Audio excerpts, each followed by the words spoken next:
Hey guys, what is up? Super K-Man Rocks here, and we have finally made it. It's the start of the 2024 season across all of LoL Esports. This is the first major region to kick off, and it is going to be the LEC, and that means primer videos are back. I am very excited to be getting back into these. If you're not aware, I do these at the beginning of every single split for all 4 of the major regions, as well as the NACL. As somebody who covers all 4 of the major regions every single week on this channel, I like to give my thoughts and opinions in a lot of different ways on each region that we cover, and of course, with the schedule being the way that it is, we get to start it off with the LEC and the winter split here in January of 2024. So I'm incredibly excited. I hope you guys are as well. We've been making off-season grades videos for the last month or so.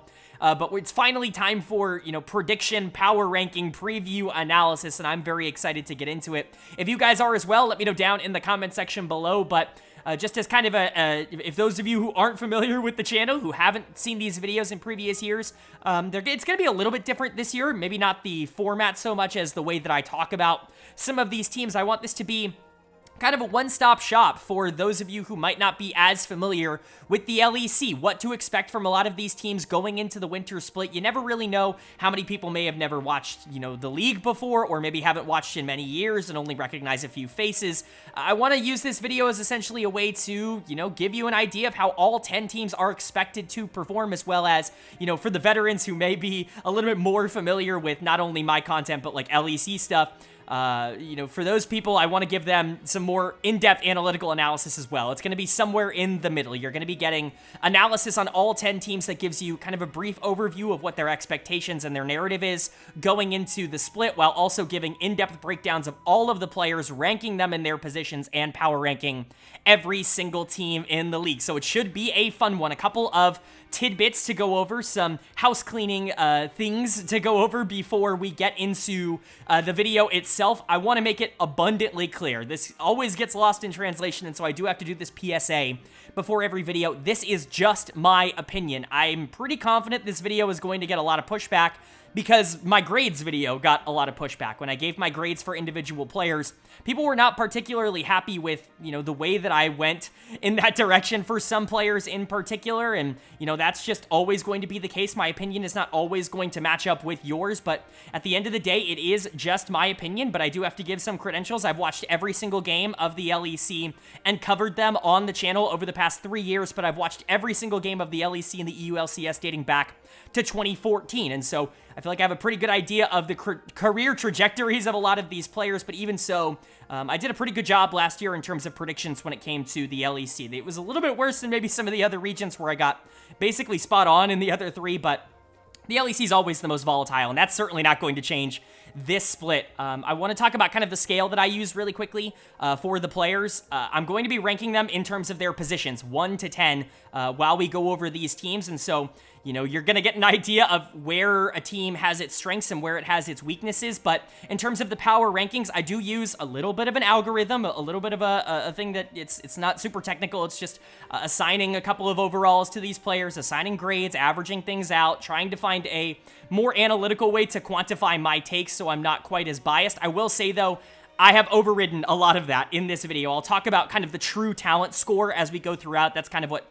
the algorithm that I made spit out, but it's almost always not going to match the actual placement of the team. The middle is a little bit the same, but I'll kind of talk about those when we get to them, but kind of the criteria that I went for in terms of ranking these teams is not necessarily the exact position that I think they're going to finish in, because nobody's going to get 1 to 10 right in the preseason, at least, without luck. Like, it's just a near impossible standard. Somebody's going to surprise, both in a good and a bad way. It just happens every year. Nobody just is exactly what they were supposed to be. Nobody gets it 100%, right? Nobody gets all of these players 100%, but the way that I'm ranking these teams, in my opinion, is their floor. I'm ranking them based on their floor, and so when you look at number 10, that's the team that I think has the lowest floor, the team that has the most to prove. A team, I'll talk about number 10. It's a team that I have high expectations for, and a team that I think could be good, but they have the lowest floor in the league. Same thing with number 1, or number 2, or number 3. They may not be, the best teams in terms of top-end talent, but they're the teams that I think have the highest floor in terms of what they're able to offer. I would be most surprised if those teams ended up doing poorly. That's going to be how I end up going through this, and so just for a little little bit of an idea. Maybe there's a team that you think should be higher. Maybe I'll talk about it, and maybe it will be higher. I'm going to be going through all of this in depth, and I'm going to be saying a lot of words if you react, purely based off of the graphics that we make. I would hope that you wouldn't do that, because we put a lot of time and effort into, writing out scripts and making up ideas for these videos. And so definitely listen to kind of the explanation, the analysis behind it, but that's the housekeeping. I know it's a long segment. I really do appreciate you guys sticking around for it, but in these big videos, we have to give a lot of disclaimers because there's going to be a lot that's lost in the shuffle if we don't do that. And so that's kind of what we ended up doing. But again, if you're unfamiliar, we're going to go from 10 to 1 in my personal power rankings, my floor power rankings, talking about each team, going over all 5 of their players, talking about a potential ceiling and a floor that those teams could potentially reach, and kind of giving you my opinions on maybe a play style of what they could be looking to play, who should be expected to be the main carry for the team, etc. And so without further ado, let's jump right into it. Of course, going from 10 to 1 means we get to start with number 10. And I am going to tier these teams as well. Those are going to be linked down in the description. I'm going to talk about them as well. But kicking off our D tier, it's going to be D, C, B, and A in terms of the tiers that we're going to have in today's video. But kicking off our D tier, which essentially is just teams that, while I do think they have good young talent, I don't think they're going to be, quite as consistent as maybe some of the teams above them. I think their floors are lower in terms of what they could potentially offer.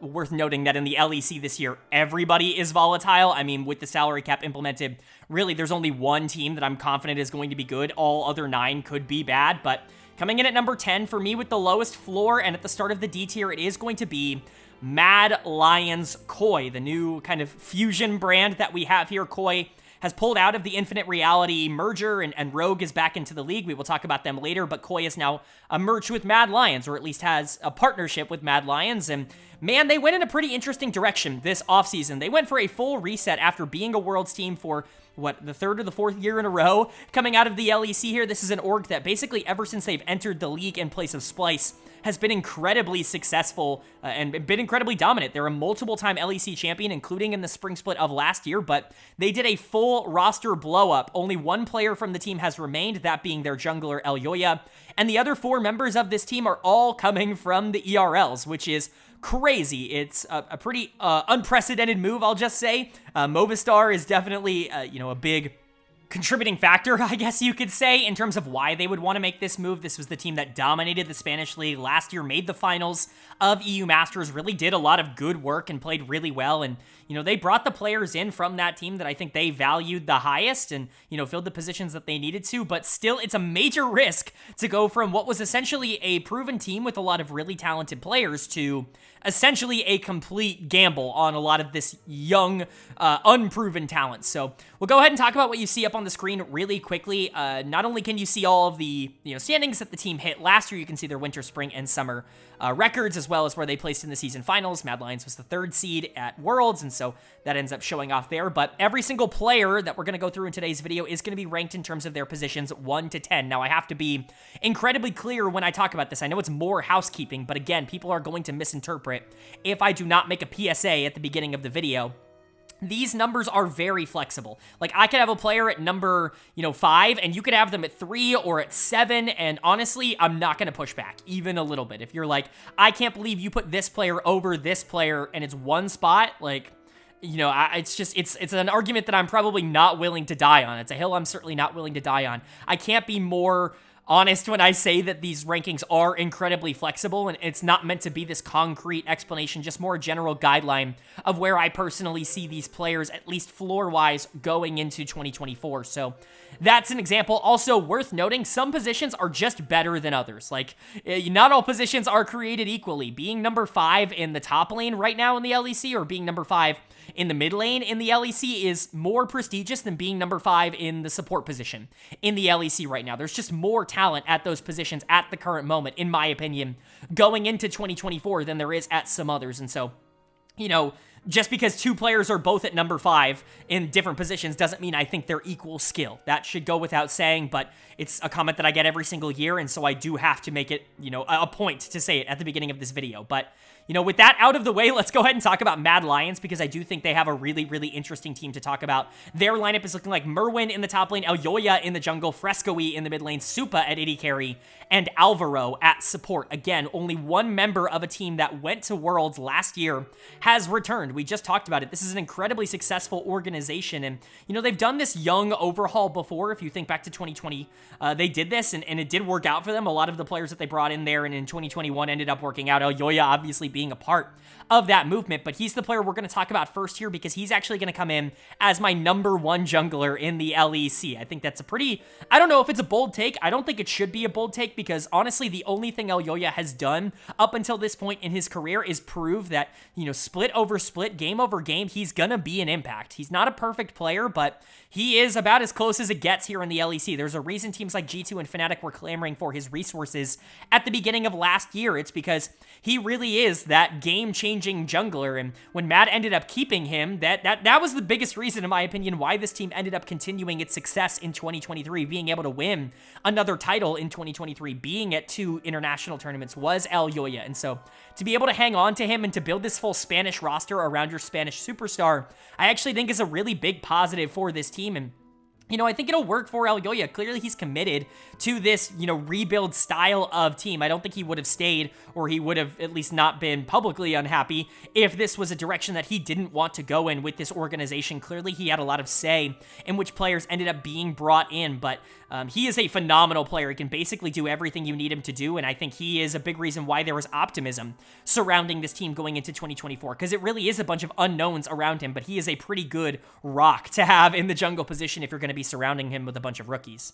But this team's coming in 10th for a reason, and it's not because they have the #1 jungler in the LEC in my eyes. It's because the rest of this team is all rookies. It's all players who have never played in the LEC before, and while I am pretty high on some of these players, it's just hard to sit here and be like, this is definitely going to be a good team, hence them having the lowest floor in the league. Let's talk about the bot lane first, because I think they are the highest ceiling players on this team, maybe outside of Elyoya, if you don't count him. Supa and Alvaro in particular, coming in from Movistar, are phenomenal prospects. I'm very excited to see these two play at the LEC level. Supa dominated the Spanish League last year. I mean, it was just not fair. He was so clearly the best player in that region that it's awesome that he's getting a shot here in the LEC with a bunch of the teammates that he's very comfortable with. Alvaro is also very, very good, and this is a great example of what I was talking about in terms of the numbers being both the floor and position oriented. I wanted Supa significantly higher on my ADC rankings, because I feel pretty confident that he's going to be able to come in and actually be a difference maker basically from day one. But it's just hard, because ADC is such a cluster in the LEC. There are so many players that I think are basically the same skill level in the LEC. A lot of veterans that are both very good and very bad, depending on which version of them you get per game, that Supa ends up falling all the way down to #9. I think he could be as high as #2 or 3 by the end of even Winter Split. I mean, very similar to a player like Exakick that we talked about last year. I think Supa might even be a better prospect than Exakick was coming up from the ERLs, but it's just hard to give him that without having ever played a game in the LEC. I'm really high on him as a player, though, and Alvaro is a part of that as well. Again, I don't think Alvaro is a better prospect than Supa, but support as a position is just less top-heavy than a position like AD carry. It just kind of is at the current moment, and so Alvaro ends up ranking higher in terms of my positions. But, you know, as we saw in the grades video, I see these two, you know, as a relatively good complete package. I think Alvaro's going to come in and be a really solid support. I think a good comparison for LEC fans who did watch last year would be Exakick and DOS. I think they could have a very similar impact in year one. I think both of them are kind of similar players in terms of playstyle. Supa definitely wants to take over in the mid to late game a little bit more than the early game, but he's a very good early game player as well, and Alvaro's just more of a supportive support. He wants to try to facilitate his AD carry getting super far ahead, his bot laner getting super far ahead, and so I honestly really like bringing these two in, and I think those two plus Elyoya are the reason that I could believe that this team could be higher than, like, 7th, right? I think the floor of this team is 10th because we know nothing about them, but the ceiling of this team feels closer to, like, 6 or 7, probably at its best, just because I'm a little bit concerned about what happens with the solo lanes, and we'll talk about that now. We'll start with Frescoe because he's the other Movistar player coming up here, that other EU Masters finalist, and Frescoe is probably the player I'm the most concerned about on this team, if I'm being entirely honest. He comes in as my number 9 mid laner. That's fine. You know, he's going to come in not at number 10 because he does have good games down in the ERLs. He did show a lot of good things in EU Masters. He really got hot during that tournament, but the way I've been talking about Frescoe over the course of the last few months is that if you watch 4 Frescoe games, you're going to be like, oh my god, like this might be one of the better mid lane prospects that we've seen for a while in the LEC, but then if you expand that 4 to 10, you're going to start to see a lot more of the flaws, especially if you go further back in the year. Yes, he did get better as the year went on, which is good progression to see and to make, but I'm not sold that he's going to be able to come into one of the hardest positions in the LEC and immediately be an impact player for this team, especially because Elyoya's gotten very used to playing through the mid lane when it comes to how Matt has wanted to play a lot of games. I don't know if Frescoe is going to be that player from day one. I think it might be a little bit of a learning curve, but you know, he's definitely an interesting prospect, the one non-Spanish player on this team. But again, he did play with the bot lane going into last year. They wanted to keep continuity, and I agree with that, but it's just going to be interesting to see if he ends up working out. And then you've got Merwin in the top lane. He was a really interesting player to watch in the top lane because he is another player that I think had a lot of really good moments and was obviously very good in lane. When you looked at his ability to be able to win losing matchups, it's actually incredibly impressive. And it's not like, you know, the league that he was playing in was a complete pushover. He's playing against good top laners. It's just, I'm not sold that he is going to be that impact day one. And also top lane in the LEC right now might be the single best position in the entire region. I mean, I know it doesn't feel like it, but you could put any of the top like 7 or 8 top laners anywhere between like 3 and 8, right? They're all somewhere in that ranking, even 2, right? Like outside of 1, which I think is pretty obvious for a lot of people, like 2 to 8 in terms of LEC top laners is all there. And so Merwin coming in at 10 is just because I think this position is incredibly stacked, and he's really the only player with this much to prove in terms of what he has to offer. There were a couple of teams looking for his services. We know Heretics was definitely interested. He had played at least a little bit towards the back half of the year with their academy team, with Los Heretics, but you know, for the most part, this is a player that's going to need to be able to survive early. I think he could be able to be played through. Like, he could be an aggressive top laner that, you know, has some interesting things in terms of, like, games that you can play through top lane.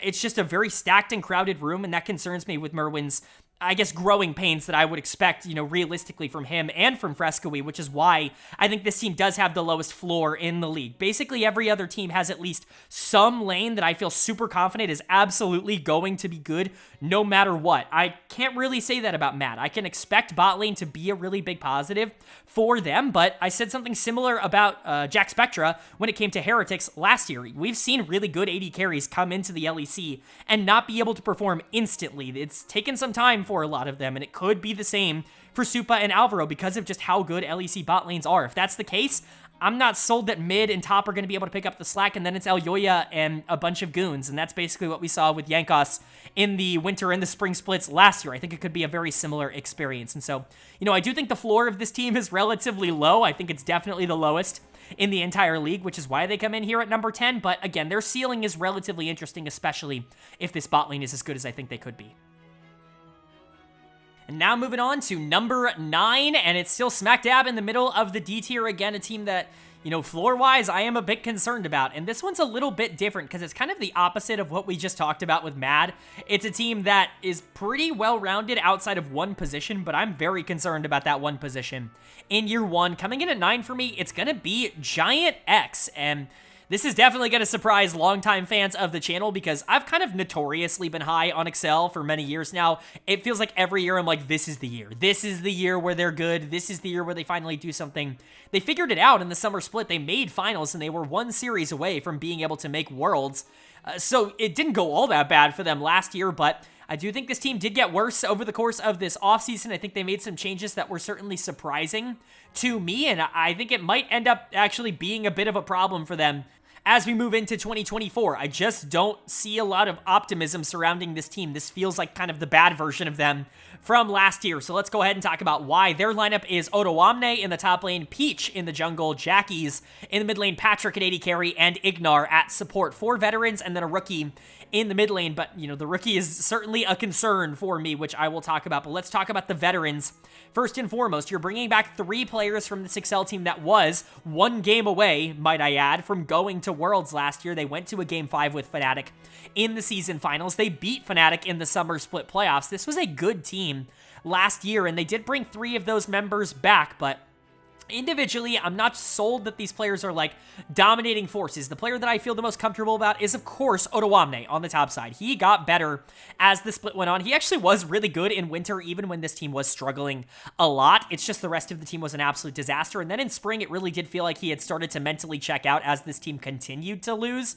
And you couldn't really blame him. You couldn't get mad at him. But once this team started winning again in the summer split, it felt like he was right back on track, being one of the best top laners in the region. And, you know, I value Otoamne really highly. I give him a B+ grade, which should give you an indicator of just how good I think the top-end talent of top lane is. I mean, for him to come in at number 4 is actually astounding in terms of the player rankings. And again, you just have to say, like, that's how good top lane is. Otoamne is a really good player. He is the best player on this team, and they're really happy to be able to bring him back as a long-term veteran, you know, champion presence in the locker room. And then you've got Peach in the jungle. I'm not as high on Peach as I think other people are. He is fine. He's the definition of, like, fine in the jungle position, in my opinion. Also, worth noting, if you see an asterisk next to a player's name, we didn't have to talk about this with Mad Lions. That just denotes that they're an import, that they take up an import slot, technically. So both Peach and Ignar are imports here in the LEC. But, you know, Peach is a player that I'm not, like, sold is amazing. Like, I think he's fine. I think he's a good player. And I certainly think you can win with Peach, as was shown last year. I just don't think you're ever really going to win because of Peach. What we saw from him last year is that he is this facilitating type of jungler who doesn't necessarily generate these massive leads in the early game. He's just kind of good enough to allow his laners to be able to kind of play their own game. And so, you know, as much as Peach was able to do, you know, coming in for them last year, being able to stabilize comms and just kind of, you know, make the early game presence a little bit more stable for this team, I don't think he's a superstar in his own right. I think he works well with the rest of this team, or at least he did last year, and so I understand wanting to keep him around. I'm just not sold that he is a player that's going to be able to repeat what he did in 2023 and 2024.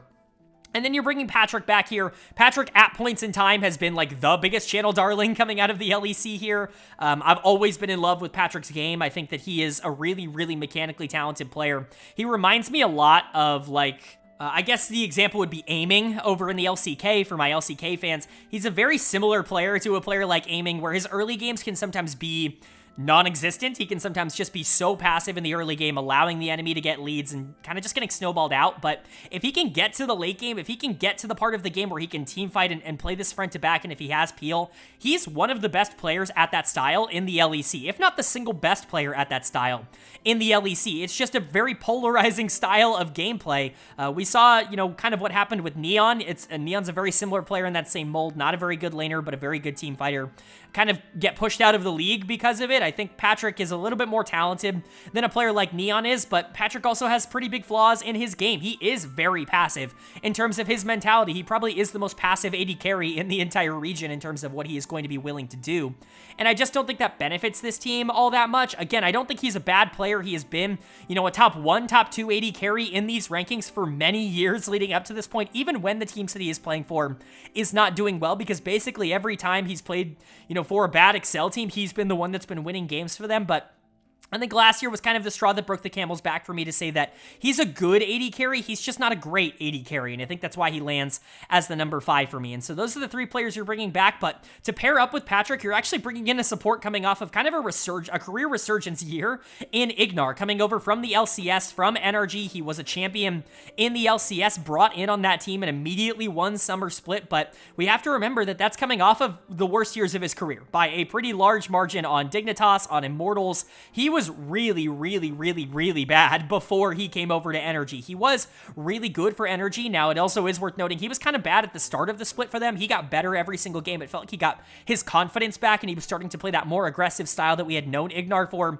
even going back to his Misfits days here in Europe. But, you know, if you're getting that version of Ignar, the confident version of Ignar, this could be a pretty interesting bot lane. Actually, very similar to Aiming and Lehens when I was talking about them as a duo last year for KT Rolster. I think that's a relatively fair comparison for what these two could be, maybe like a worse version. Obviously, I'm not expecting either of these two players to be as talented as those two, but you know, in terms of stylistically, I think that's a fair way to put it because Ignar is a very aggressive support. He's going to play the engagers and he's going to look to try and find those opportunities. You could make the argument that a big reason why Ignar kind of fell off the map was because we went to more of an enchanter meta. We went to more of a Lulu and Milio oriented meta, and that's just not Ignar's style. But once he was able to get back on the Nautilus, once he was able to get back on things like the Alistar, he started playing well again. That's kind of the hope if you're a GIANTX fan, is that you can come in and Ignar can be this big initiator and Patrick can essentially just be the follow-up, and he doesn't really have to create a ton himself.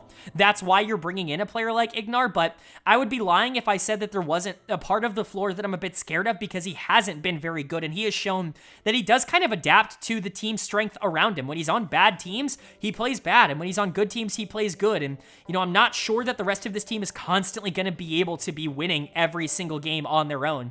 They really do lack, like, this crazy aggressive player that wants to be able to generate a lot of these leads. Like, Odo's a very good top laner, but he's mostly known for being a really strong tank player. He can play carries, but it's just not something that he has done at a high level, or like consistently at a high level, I should say. Peach is certainly not an aggressive jungler. Patrick is certainly not an aggressive AD carry.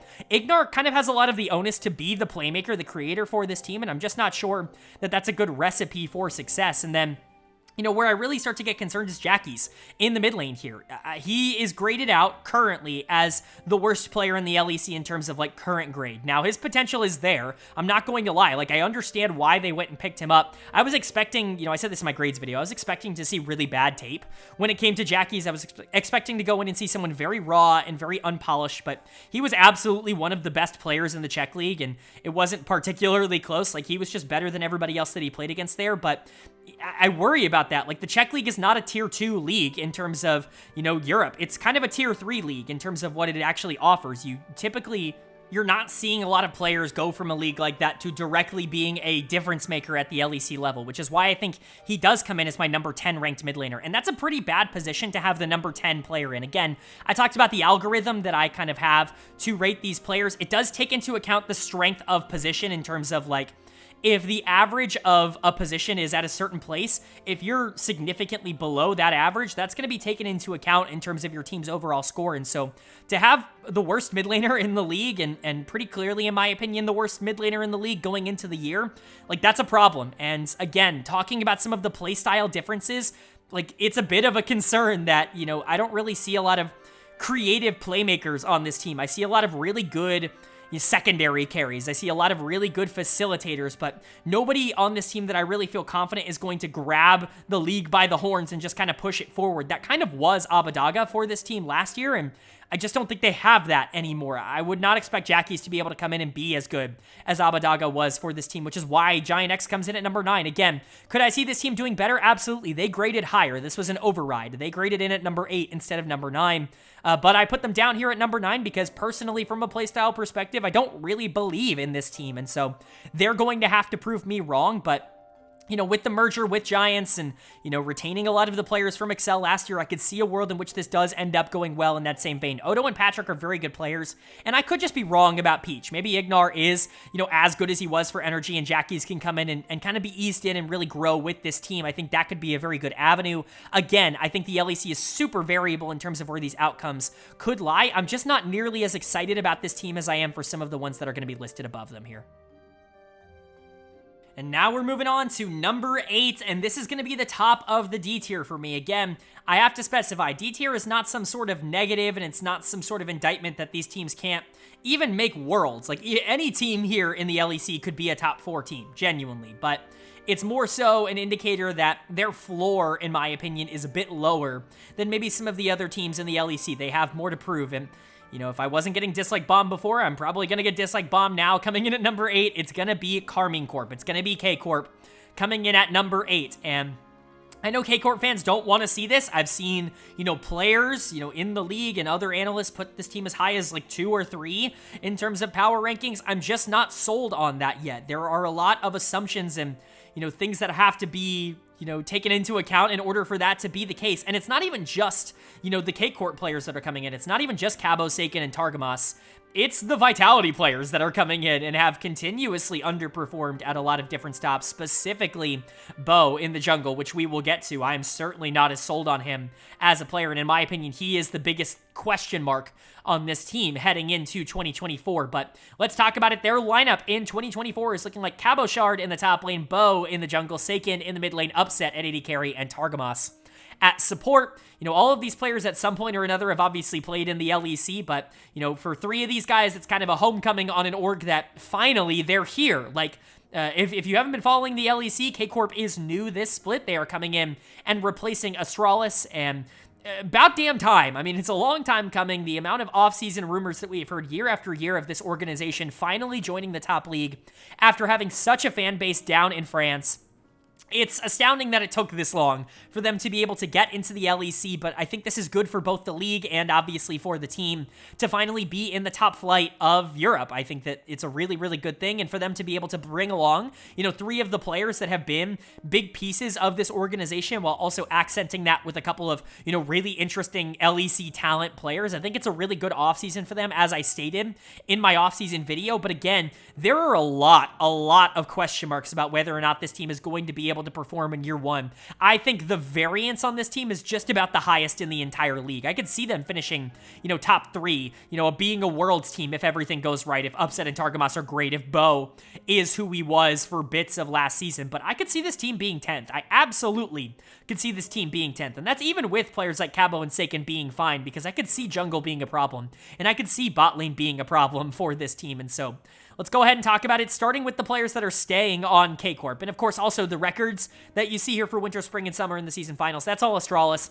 They're taking over for Astralis. I figured it was easiest to just put, you know, Astralis' accomplishments on the screen here. K-Corp obviously was not in the league last year, but let's start with Cabo in the top lane. I like Cabo. I think he's fine. I think he's a good player. I don't think he's a game changer. I think a lot of people are going to be expecting, you know, him to come in and be like Otoamne, and I just don't know if he is that. I think he's a solid top laner, but he's going to come in at number 9 for me. Again, like I said, basically like 2 to 8 or 9. You can put in almost any order that you want. This is just the order I did because of how proven they are. I think Cabo is definitely a more than serviceable top laner to be able to start in the LEC. He has been when he has played in, you know, the EULCS before, but he has been really, really good down in the LFL and has been a really big positive for this team. I think he's going to be weak side for a majority of this year. I just would expect that to be the case. And so, you know, I don't necessarily think you're going to be watching him and expecting him to be able to carry this team through a lot of different games, but, you know, he's a good player to have. I'm certainly not mad about having Cabo as a starting top laner here. And then you've got Seiken in the mid lane. I like Seiken. I like him quite a bit, actually. I'm pretty high on him as a player.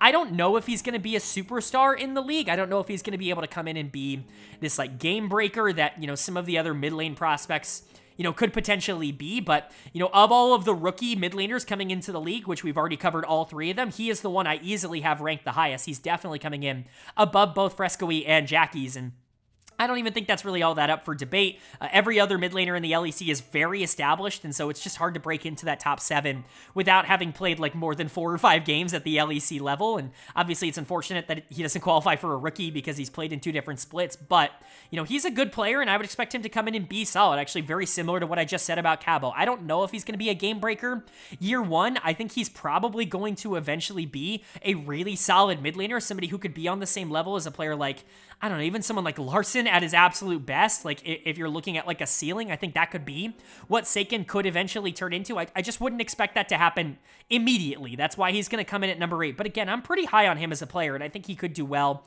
And then there's Targamas. This is somebody who has been a channel darling in the past, has been somebody that I've gone to bat for after his time on G2 and going into his time on Excel, but man, that time on Excel was miserable. He just was so bad, and, you know, I'm willing to sit here and say that, you know, there were a lot of things going wrong with that team, and it wasn't entirely his fault, and that's absolutely true. Like, if you're putting all the blame on Targamas, then, you know, we have very different definitions of what happened on Excel last year, especially because he went back down to the LFL, went back to K-Corp, which was kind of his rebuilding ground in the first place before he went back to G2, and won another EU Masters, continued to be one of the best supports down in the ERLs. I would expect him to come in and be good, but, you know, there are question marks about whether or not this level is just a little bit too much for him, which is why he only comes in at number 7 on this list. list. I think there are a lot of supports that have question marks, but, you know, spoiler alert, he comes in just below players like Ignar and DOS on this list. I think they've just proven a bit more in terms of what they've offered. I think Targamas's floor is a bit lower in terms of what he has offered at the LEC level, but this was a player I was ranking as the #1 support in the LEC after 2022, and so, you know, it's not out of the realm of possibility for him to get back to that B, a B+, A- caliber support at this level. I think that's definitely possible. I like Targamas. He just has to go out and prove it on this team, but let's start to get into the parts that I'm concerned about. Now, I say I'm concerned about the bot lane, but Upset comes in as my #2 AD carry in the LEC. I'm a bit more concerned about Targamas and Upset as a duo just because of the playstyles, but Upset's a really good player, and he's kind of been disrespected at every single stop that he's gone on.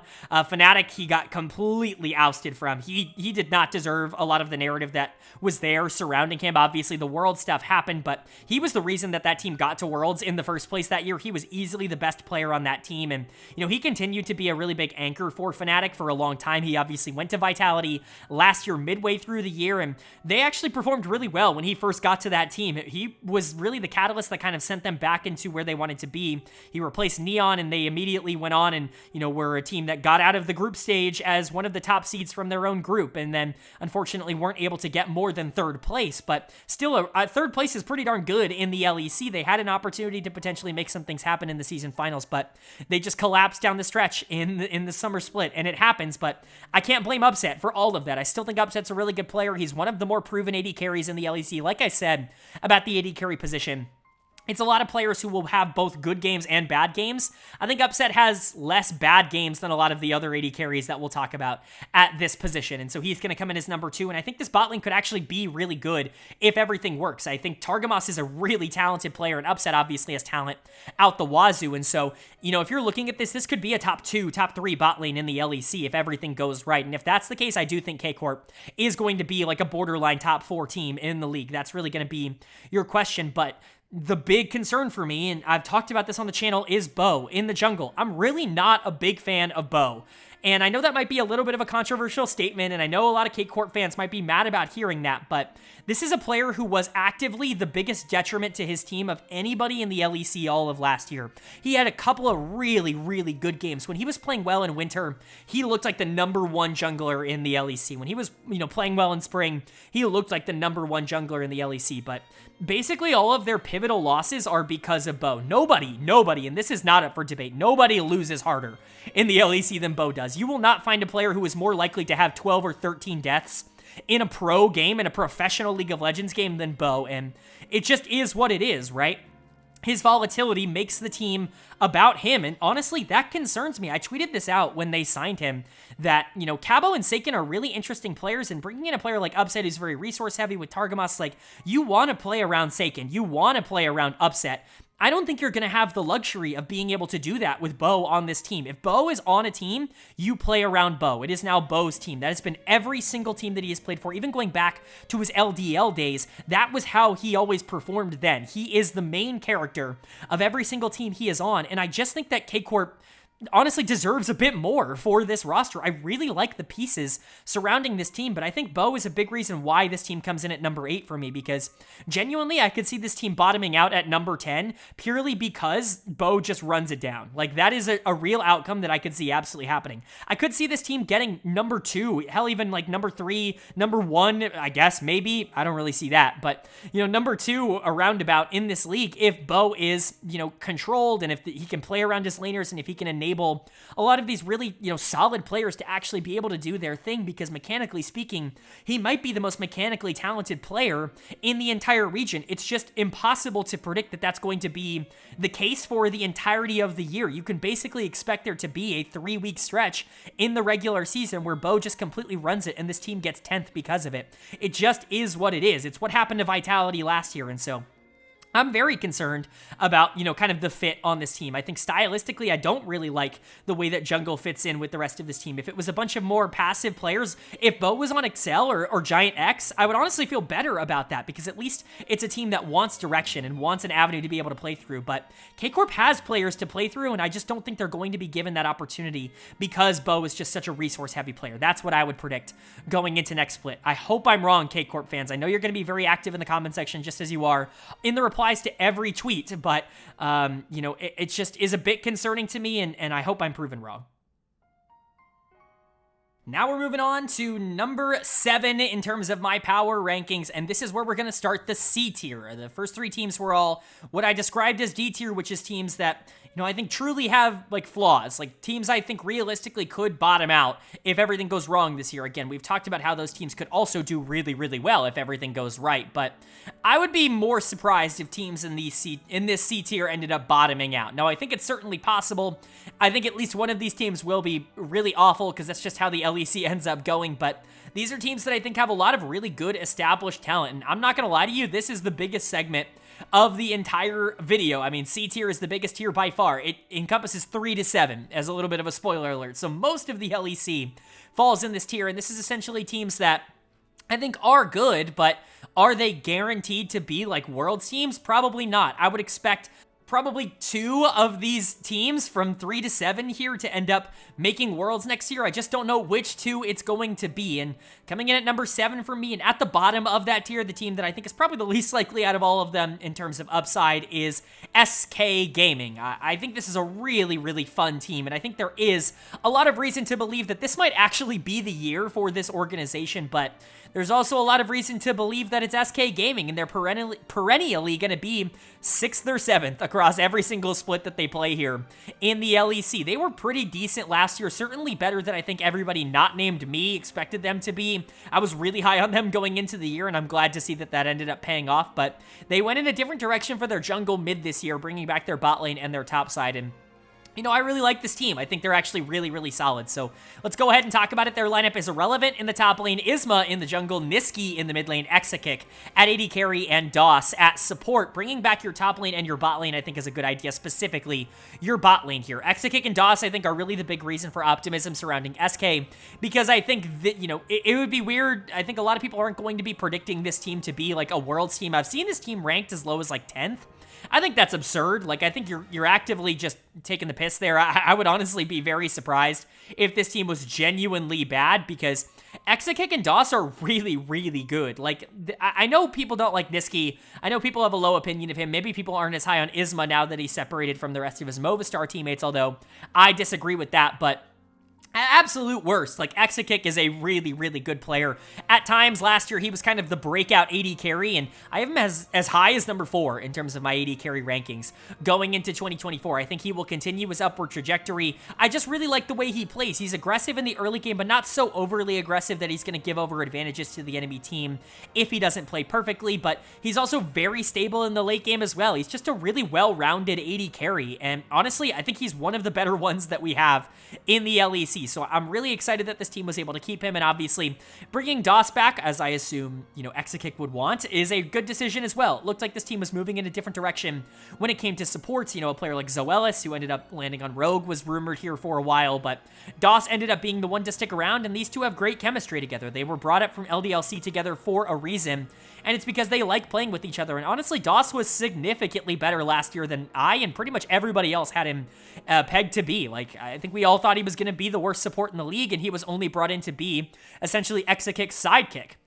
But he was a lot more than that. He was actually a really good player individually for SK. Wasn't quite as good down the stretch, but I would expect that to be fine. I think, you know, once this team starts to get their groove going again, I actually really like the way they're constructed. I think these two are the big reason for optimism surrounding SK, and why I just would not expect this to be a bottom 2, bottom 3 team in the LEC. Specifically bottom 2. Like, could they be 8th? Yeah, they could probably be 8th, but I would be surprised if this was a team that didn't end up making group stage in the winter split. I just don't really see that happening. And another reason for that is Niski in the mid lane. I know it's really, like, stylish and cool and popular to hate on Niski, but, like, what else does this guy have to do to prove to you that he's a very good mid laner at this level? He has consistently won basically everywhere that he has went, whether it was, you know, Splice back in the day, Cloud9, whether it was Fnatic, or whether it was Mad Lions. Basically, everywhere he went, he made the team better, and he's not a perfect player. He's not going to be able to dominate every single game. I don't think there are a lot of perfect players in the LEC. I think stylistically, the region has very much inherited and adopted a very feast or famine style, and so you don't really get a lot of hyper-consistent players in the LEC that aren't just significantly better than everybody that they're playing against. And Niski's not hyper-consistent, but what he is a really high-end level player when he's at his best. This was somebody who won the MVP in 2022 summer, and then for me, won it again, or got second in it in 2023 winter. He was really good at the beginning of last year. Obviously, as that team started to play a little bit worse as he went through the summer split, it wasn't quite as strong from him, but he was really good in the season finals as well. He was a big reason why that team ended up beating Excel in qualifying for Worlds in the first place, and he was far from the only problem that that team had, especially going in to the World Championships. Is he a perfect player? Like I said, no, but what Nisqy is a facilitating mid that you don't have to play through, that can enable a jungler and can enable a bot lane. Every bot lane that's played with Nisqy has gotten better. Every jungler that's played with Nisqy has gotten better.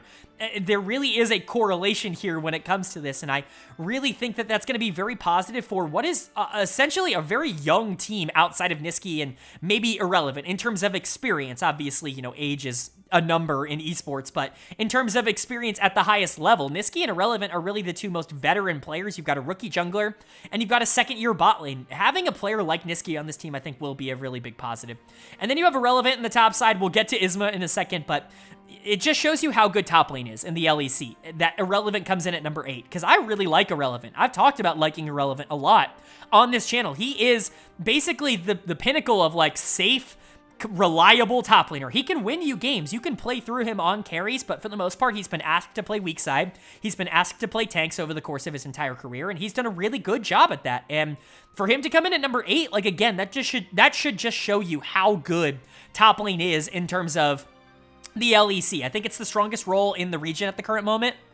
And I think Irrelevant is good. I think, again, coming in at number 8 in terms of top lane, it's still relatively prestigious. He's going to match up very well against basically every other top laner in the league.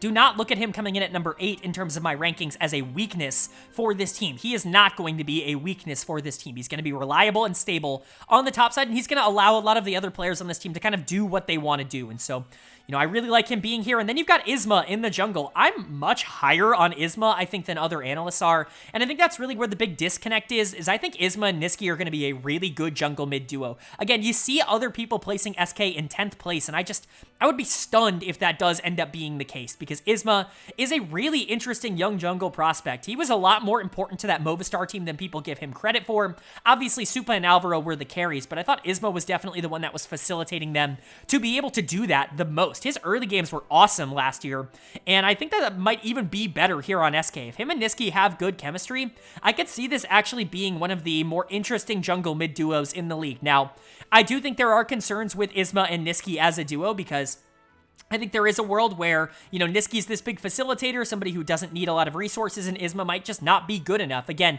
I'm higher on Isma than other analysts are, and so if he is closer to what other analysts think he is than what I saw from him on tape, then perhaps this could be, you know, less good than I'm expecting. But I think Irrelevant's really solid on the top side.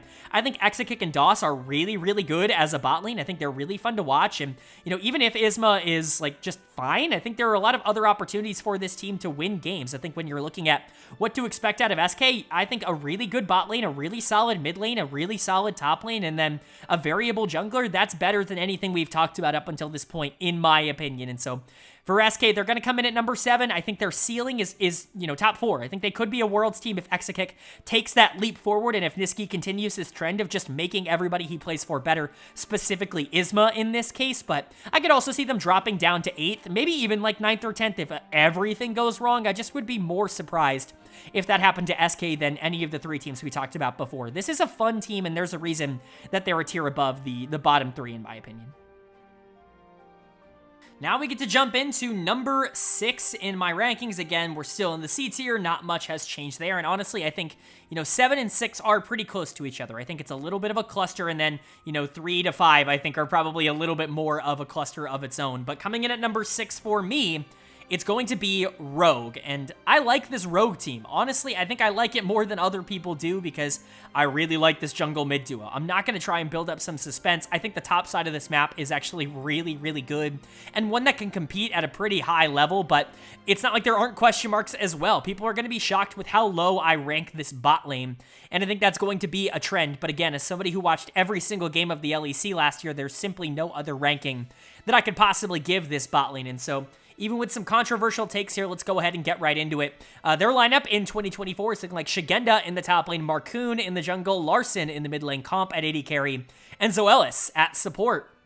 Obviously, 4 veterans, 3 returning here from Koi last year. Obviously, the Koi merger, we talked about it earlier, it pulled out. It's their Rogue again, which is cool. Rogue as a brand, I think, is a lot stronger than Koi is at the current moment, if only because Rogue has won the LEC. And that's certainly something that will stick in the memories of a lot of fans for a pretty long time. They made the quarterfinals of Worlds, so definitely something to be excited about there. But, 3 players returning from this team. You've got a new jungle, and you've got a rookie support. Certainly something fun to talk about, but let's start with the main carry of this team, the one that this organization went to great lengths to bring back here for 2024. Let's talk about Larssen in the mid lane. They really, really wanted him back. Honestly, it was rumored for a really long time that he was not going to be here, that he was going to go to a team like SK Gaming because he wanted to play with Isma, or he was going to go to even a team like Vitality because he wanted to play for like a real winner. And, reportedly this organization didn't have any money in the offseason, but he ends up sticking around. They end up, figuring something out. He ended up signing an extension before the season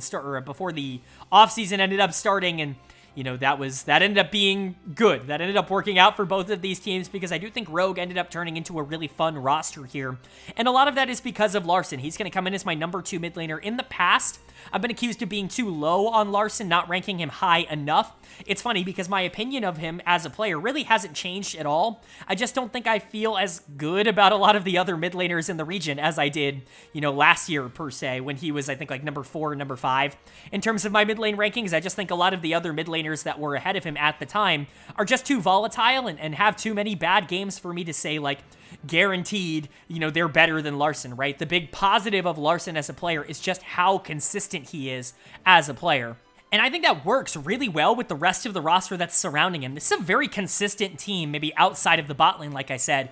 But Larssen in the mid lane is someone you can play for. If you're not familiar with Larssen's game, first of all, you should get familiar. He's really, really fun to watch, but a little bit more passive in the early game. Really not somebody that likes to shove and roam or be super active in terms of a lot of these early plays, but is somebody who is, very consistent as a late game team fighter. He is one of those, scale into the late game, play a Zir type of mid lane, players, and that's fine. Like, you can absolutely win with that. I like Larssen for that role specifically because he doesn't really throw away games, and you can basically expect him to do well in every single game so long as the rest of the team doesn't crumble around him. So I think it's definitely a major positive, the biggest positive that they were able to bring him back here. But I like topside in general. Shigenda coming back here is definitely a good thing. He was really good last year. Again, it should tell you just how good top lane is in the LEC right now that Shigenda comes in at number 7 because he is very good. Like, he is someone who can actively carry games and did actively carry games. He was an all-pro, a borderline all-pro caliber top laner last year. But again, top lane is so good in the LEC, it was just hard to find room for him,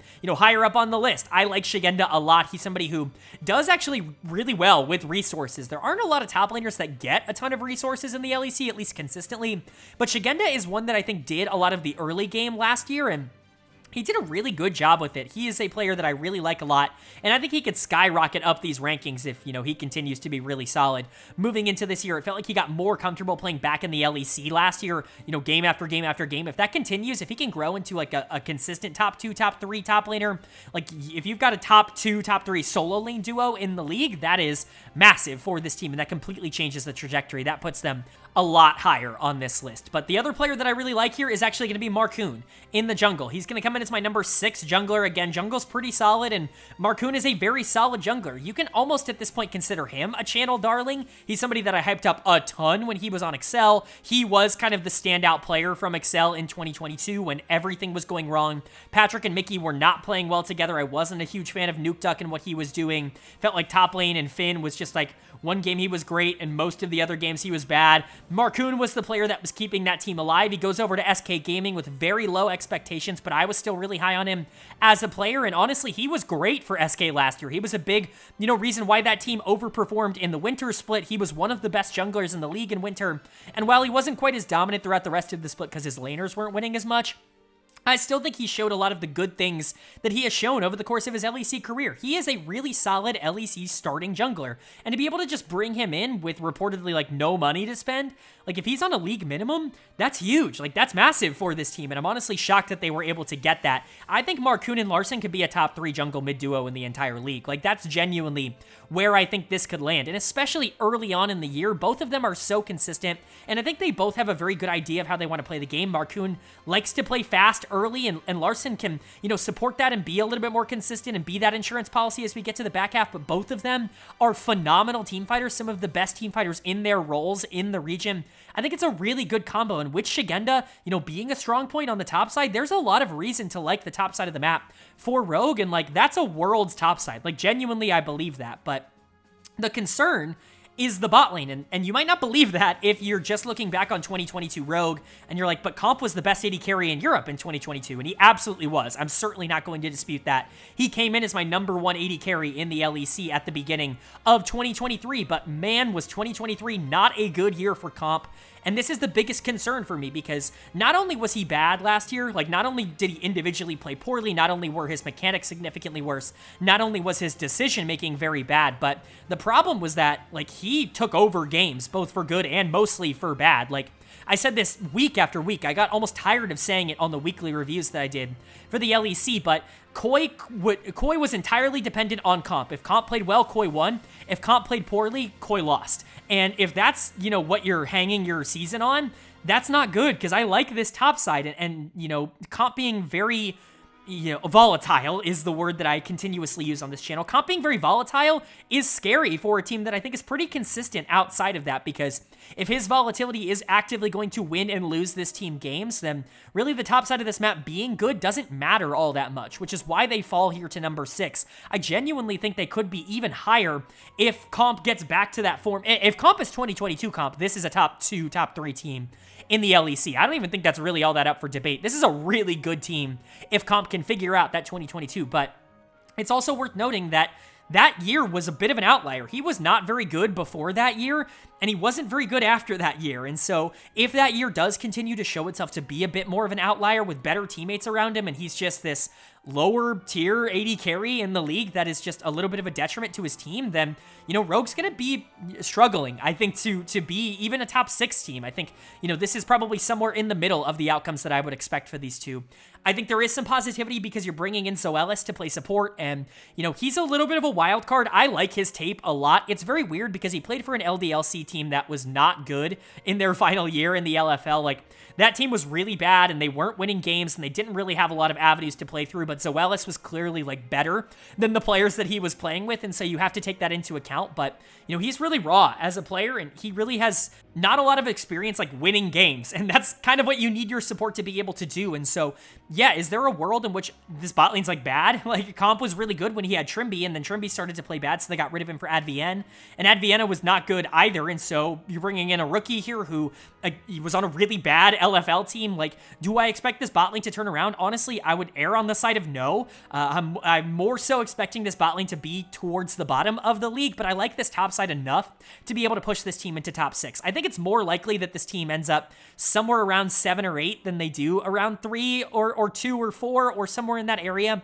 Again, if only just because I'm concerned about this bot lane, but Marcoon and Larson could be an amazingly good mid-jungle duo, and I like Shigenda a lot. If Comp and Zoelis can just be fine, can just not lose games for this team, I think they could actually be a top, you know, 4 team, a Worlds team in 2024. I just don't know if I'm expecting that. I think their floor is a bit higher than a team like SK, but honestly, I would expect SK to do better if I were personally predicting it. I think Rogue is interesting and fun, and I like some of these players a lot, Larson and Marcoon in particular, but there are also major, major concerns that you just don't have with the teams that are kind of in the top 5 here.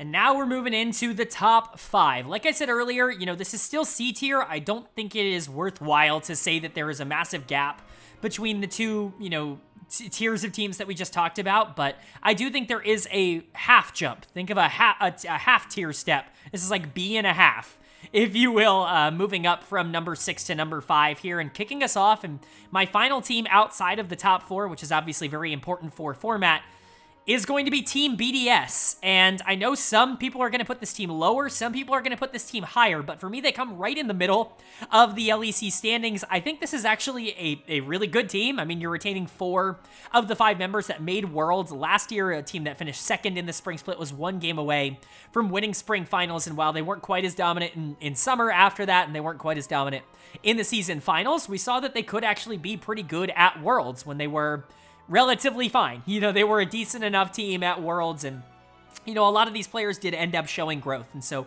I do believe this team is still going to be relevant in the LEC this year, mostly because I think the rest of the LEC did get worse.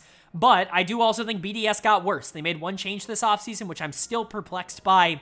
And I think there's reason to believe that it's going to be a massive impact for, a couple of reasons that a lot of other analysts have mentioned as well. So let's go ahead and talk about it. Their lineup in 2024 is looking like Adam in the top lane, Sheo in the jungle, Nuke in the mid lane, Ice at AD carry, and Lebrov at support. Again, 4 of the 5 are coming back here, and those 4 players I like quite a bit, and there's really a lot of reason to like them. Let's start with Adam. Let's start with Chatham in the top lane. He was awesome last year. There's really nothing else to say about Adam that I haven't said in previous years and even in my grades video. He has reasserted himself as one of the best top laners in the LEC, and it's not all that up for debate. Again, number 3 in top lane rankings is really, really good. I mean, I value the top 2 top laners incredibly highly, which people know if they've watched the channel, but Adam is right there with them for me. I mean, he comes right above Otoamne. Like, that's how highly I view Adam as a player. I think as a takeover carry player, he is maybe the second best, maybe the third best. I mean, he's certainly top 3 in terms of carry potential out of that role in the LEC, and he is this team's best player. He is the one that got them out of the play-in stage at Worlds. He is the one that really carried them in a lot of those games, and, you know, obviously his champion pool is a bit eclectic. He's got his gods champion pool, but, you know, even outside of that, he's good on tanks. He just doesn't play them very often, and I always say this about, you know, people who get criticized for having small champion pools. I'm willing to accept that a player has a small champion pool if you cannot reasonably ban them out on the team that they're on. If you ban every single one of Adam's champions, do I think that that would actively be better or worse for BDS? And I think that would be better for BDS. It would give them so much more flexibility in draft. And so, you know, I feel pretty confident that Adam is like the carry, the star of this team, if you will, and it's great that he's coming back. I think Sheo had a breakout year in 2023, and I would expect that to continue. He comes in as my number 5 jungler. That's pretty good. You know, being anywhere near the middle of the pack in the LEC means that you're a pretty good jungler. You're a pretty good player at your role, and I think Sheo is a really good player at his role. He's absolutely somebody you can make worlds with, and, you know, he's not going to be the most explosive, not the most aggressive jungler in the entire universe, but very similar to what we just talked about with Marcoon. He's just very consistent. He's a little bit better in the early game than someone like Marcoon is. They're not the same style, because I think Marcoon definitely benefits a lot more from being a great team fighter, but Sheo is just very good at facilitating lanes. Like, he's a lot better at making the rest of his team around him look good than I thought he would be coming into 2023. So that was a really, really good bring in for BDS, obviously a promotion, but he was awesome for them, and it's glad to be, you know, run back here, I guess you could say. And then you've got Nuke in the mid lane. I'm high and low on Nuke. I'm somewhere in the middle, right? Like, there are parts of his game that I like a lot, and honestly, over the course of last year, I just kind of bought in more and more and more into Nuke, but it's still hard to rank him higher than a place like 7th just because of how many mid laners have proven that not only they are at Nuke's level, but they could be better over the course of the last, like, 3 years. Mid lane is just so deep in the LEC. Again, if you want Nuke to be like 3rd or 4th, he's got the same grade as the 3rd or the 4th best mid laner. This is just the way I ended up ranking them. If Nuke can do it again after being, quite frankly, bad in 2021 and 2022, he was really good in 2023, or at least, you know, very above average in 2023. If he can do that again this year in 2024, then we're going to start talking about him as a top 3, top 4 mid laner in the region. I think going into this year, my expectations are somewhere in the middle. I would expect him to be a good mid laner, maybe not a star mid laner, and I think that's where I'm going to land with Nuke. He's a good player, definitely leans a little bit more towards the mage side of things, can sometimes get himself into trouble by playing a little bit too far forward without vision, but outside of that, he's weeded out a lot of the things that really caused us concern at the start of his career when he was on kind of bad teams. You know, this BDS team in 2022 or Schalke in 2021. And then Lebrov in the support position. I don't actually think Lebrov is like this superstar, but like I was saying earlier, support is one of those positions in the LEC right now that just is very, I don't want to say weak, because I don't think that accurately describes what I feel about support, but it's not top heavy. That I will give you. There are not a lot of top tier supports. There's really only one like elite support in the LEC, or really, really solid support that has no flaws in the LEC, and it's Mickey X. Spoiler alert, right? But Lebrov comes in at number 3 for me. In terms of consistency, he's been a player that I've liked for a really long time. He's really only had one bad year of his career, and that was 2022 on that Vitality team that just completely imploded. But you put him back with Crownie on this BDS team last year, and they were the best bot lane in the LEC for a majority of 2023. Like, I know G2's bot lane was really really good, and I still value G2's bot lane a little bit higher, but man, Crownie and Labrov were just about as good as you could possibly ask for BDS, and so I think Labrov is a very good player. He was always kind of the star of the bot lane until last year, and so I would expect him to continue to be a really good player because I think the talent around him has stayed good, but bot lane is a concern for me because Ice is coming into the bot lane, and you know, this is another Korean zero tenacity AD carry player coming in and trying to join a team that wants to make worlds. And we saw what happened last year with Noah. It obviously worked out for Fnatic to be able to bring him in, but you know, just like I said with Noah, I'm not really all that high on Ice. You know, it's hard to try to find a balance because I got it wrong last year. I was not high on Noah. I thought he was just playing in a weaker league and was given a ton of resources and, you know, was kind of just stomping on players that he was mechanically better than. And once he got to the LEC, he was going to be a little bit, you know, I'm not going to say outmatched, but he would need to change up his playstyle a little bit. And that was not the case. Noah certainly had his problems towards the back half of the split, but mechanically speaking, he was just better than a lot of the other players that he was playing against. I still don't see it in Ice. I've talked about Ice multiple times on this channel, whether it comes to like his time on Live Sandbox, you know, before he joined the ERLs, before he joined Zero Tenacity. You know, we talked about him in the LCK and he was really bad there, had to be replaced. And honestly, his tape on Zero Tenacity wasn't entirely phenomenal. I think Noah's tape was certainly better. And even then, like, I thought Noah was a question mark coming into the league. And so I have Ice ranked as the 10th AD carry entering the year. Like I said, the middle cluster of AD carries in the LEC are all very good.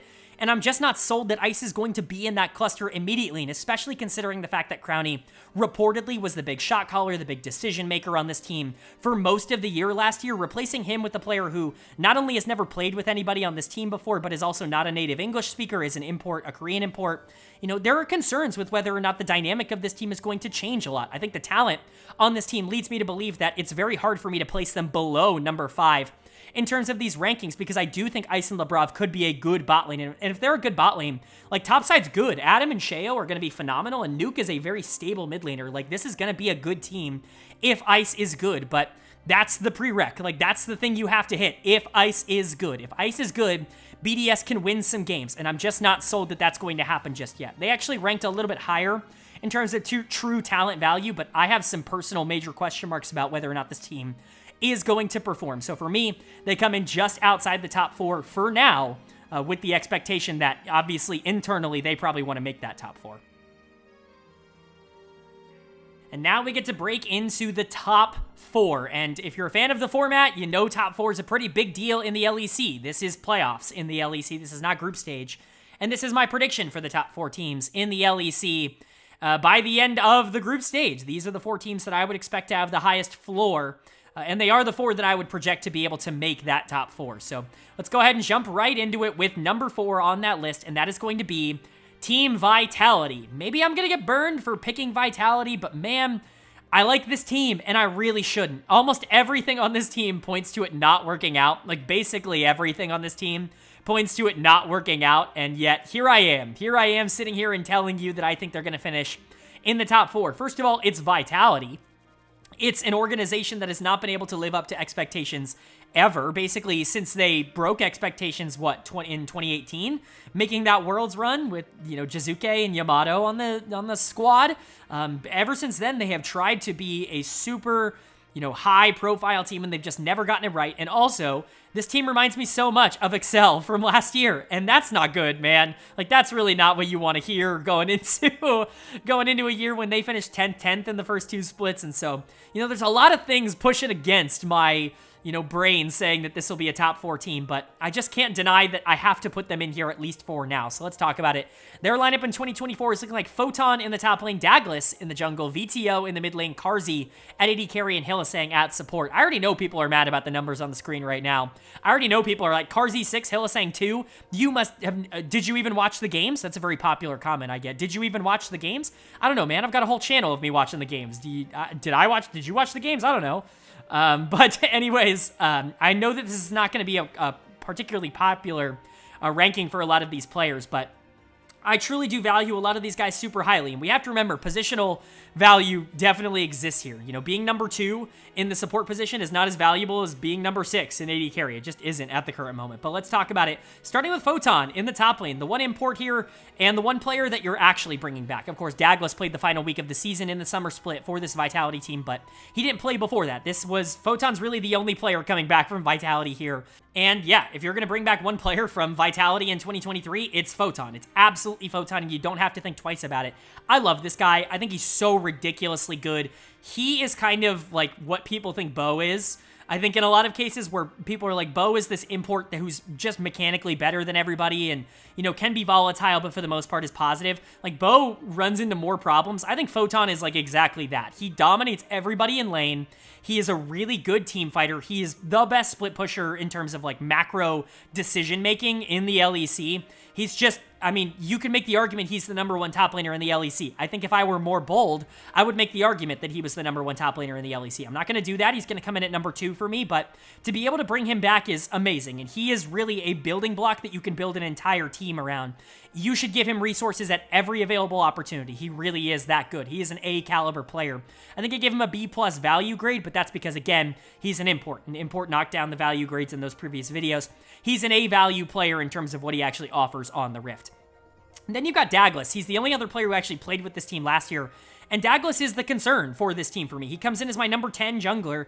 His tape is okay. Honestly, I really didn't like his tape when I watched it, you know, trying to prep for the final week of the summer split last year. When I was watching that, I'm like, oh, okay, they're calling him up because they don't want to play Bo. Like, he is just like the only option, and they really don't want to play Bo. But then I rewatched a lot of his 2023 tape here on Vitality B, and he's not bad. He really is not bad. He's not an awful jungler. I really, at the start of this, I had him graded as the lowest graded player overall-wise in the LEC, even below Jackie's. I've moved him up a bit in terms of what I offered, but I still can't put him any higher than 10th. In terms of the jungle rankings, because I really like Isma as a prospect, and I think there's a pretty big gap there. If this team is going to struggle, in my opinion, it's probably because Douglas isn't ready. Now, maybe they have somebody else on deck ready to go. I think Selfmade is playing for Vitality B, and so, you know, maybe you go in that direction if you need to, but I'm just a little bit concerned about whether or not Douglas is good enough to actually be able to make this a top 4 team. You know, he's a player that could drag down the rest of this roster if things end up going poorly. But, you know, there is good tape there. There are good things that happen with him, and so I don't want to write him off as just being this unworthy LEC player. He just probably wouldn't have been my first choice. I think they really liked whatever they saw from him in that small time that he was practicing with the team last year, and they wanted to go in that full direction with him. He was pretty good in the LEC in those 3 games for what it's worth, but he's got a lot to prove before I believe he's like a true LEC caliber jungler. And then you've got VTO coming in the mid lane. I love VTO. He's a channel darling for sure. I don't even think there's really all that much debate for that. I called him the best mid laner in the region last year, or, you know, going into last year. By the end of 2022, it felt like he was hard stuck on those Misfits teams, was dragging them to potential top 4 finishes, was an MVP caliber player. And then last year it happened, right? The Excel stint was not good. Everybody on Excel played bad. I'm not going to entirely just blame VTO for that, but he gets to Heretics towards the end of the year, and we start to see some of the good again. He was a little bit more off meta in terms of what he was picking towards the end of the year, which did concern me a bit, which is why he's number 6 on this list.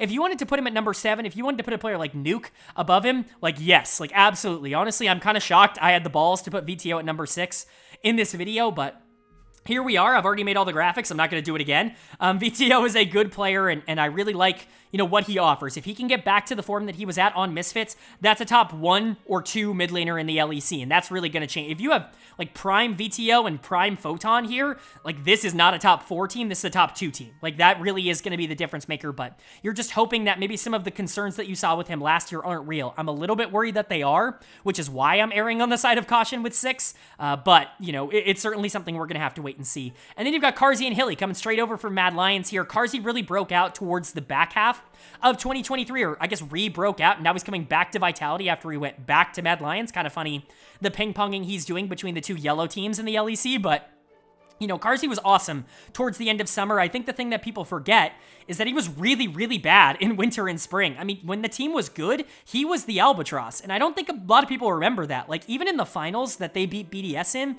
they lost those first 2 games because Carzzy was getting picked off over and over and over again.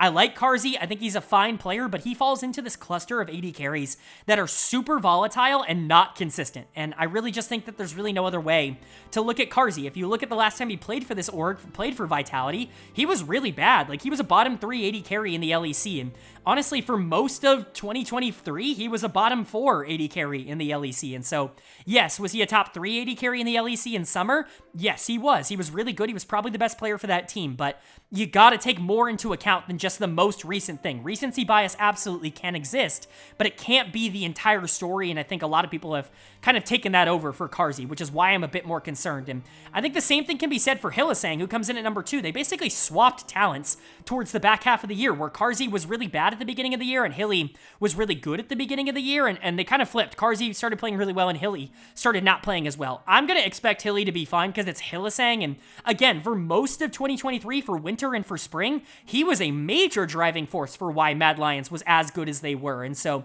you know, with support being as weak of a position as it is, he's going to come in at number 2 for me. Do you want to put Labrav above him? Sure, but like anybody else, it's a hard sell. Like, there really aren't a lot of other supports that I think are even on the same level as what Hylissang could potentially offer your team. And so, yeah, Hylissang comes in as tied for the highest ranked player. But again, I can't be more clear. Support is just a very weak position at the top in the LEC right now in terms of established, really good talent. And, you know, Hylissang is about as close as it comes to that. Very aggressive bot lane, a pretty aggressive mid laner, a very aggressive top laner, and a jungler who has a lot to prove.